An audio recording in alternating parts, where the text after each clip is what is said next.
Good morning. This is John from the Springs Mennonite Church. And here we are, well, beginning the last part of the month of May. We have a few days in May, and then by the end of the week, we'll be in June. Isn't that nice? I tell you, I love the weather around here. I hope it's nice where you are. But, God just continues to move and work, and things are constantly on the go with respect to God. And I hope that's how you're looking at it. So today, I want to start a new series that I'll talk about this week from Second Thessalonians. Now, Second Thessalonians is a little small book. It's one that a lot of people don't pay too much attention to, but I want to share from it and see if we can find some things that are helpful. And we'll start today with the first chapter and the first verse. Here's what it says. This letter from Paul, Silas, and Timothy. We are writing to the church in Thessalonica, to you who belong to God our Father and the Lord Jesus Christ. May God our Father and the Lord Jesus Christ give you grace and peace.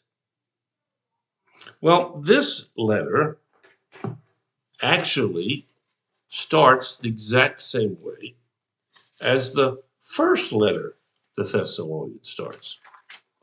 Let me read that one. This letter is from Paul, Silas, and Timothy.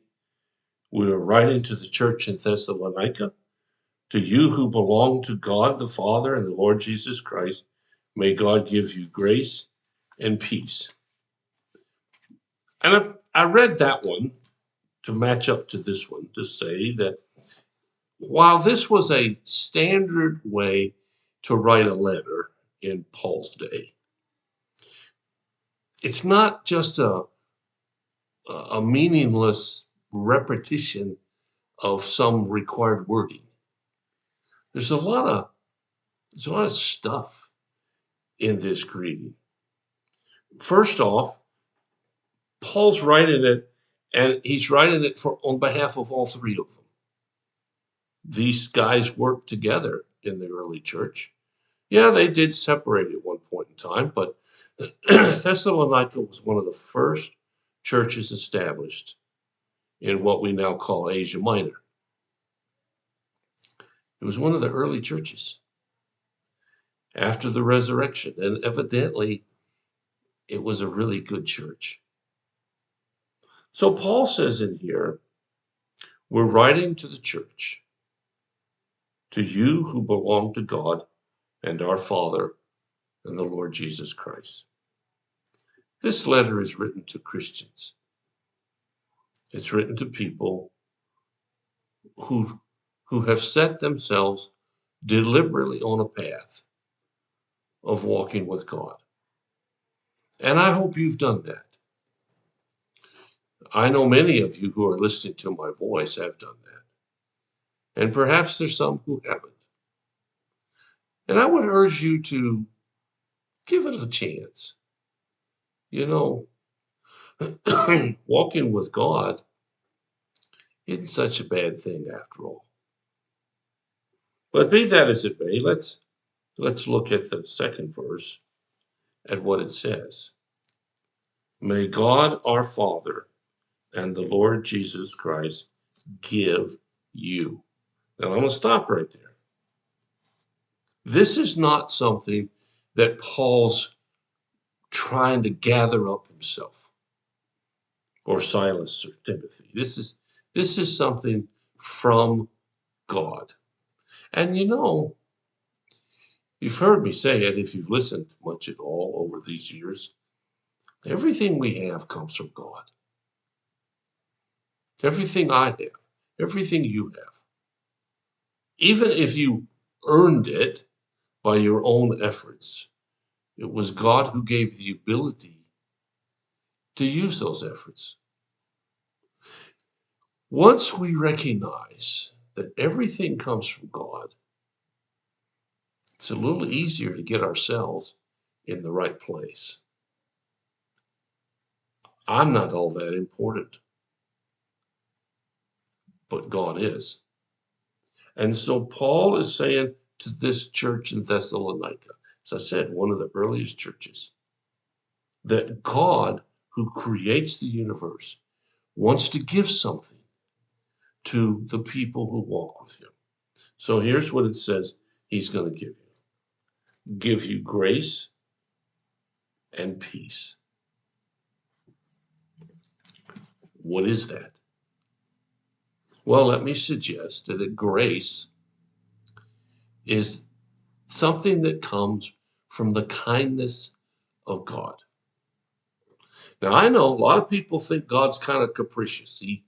He's angry a lot, or he gets even with people, or he just watches over them, waiting to catch them doing something wrong. But that's not who God is. That's who a lot of people have made God to be. They've also made God to be selfish, in that I'm or my group is the only one that counts. And they made God to be vicious, in that I'll get my way one way or the other, and there's nothing you can do about it. God's not like that. He's full of grace. What is grace? Well, grace is simply getting something that we don't deserve, nor could we earn. The kindness of God is not something we can earn. It's not something we deserve. I know in our culture anyway, we tend to think that there's a direct correlation between what we do and what happens. And we think that if we've kind of kept our nose clean, things ought to go our way. And whenever that doesn't happen, one of the very first things somebody says is, it's not fair. Well, maybe it's not. But God's in the business of giving grace, extending an invitation to you and to me that we can't earn and that we don't deserve. So he says here, the writers say, may God give you grace and peace. Peace is both external and internal. When you have real peace, you can live with tragedies. You can live with successes. You can live with change. You can live with disappointments. You can listen with wrong expectations. Peace is that which God gives to those who choose to walk with him. And it's an absence of worry and fear and those kinds of things. This is what First Thessalonians starts out with, and second, saying to folks like you and to me. So I hope today and this week you will experience grace and peace in your life. Thanks for listening. I'll be back tomorrow with something else from this good little book. But meantime, if you have a prayer concern or need, let us know. We'll do whatever we can, as fast as we can, to help meet your need. Thanks so much for listening. I'll be back tomorrow with another thought from Second Thessalonians.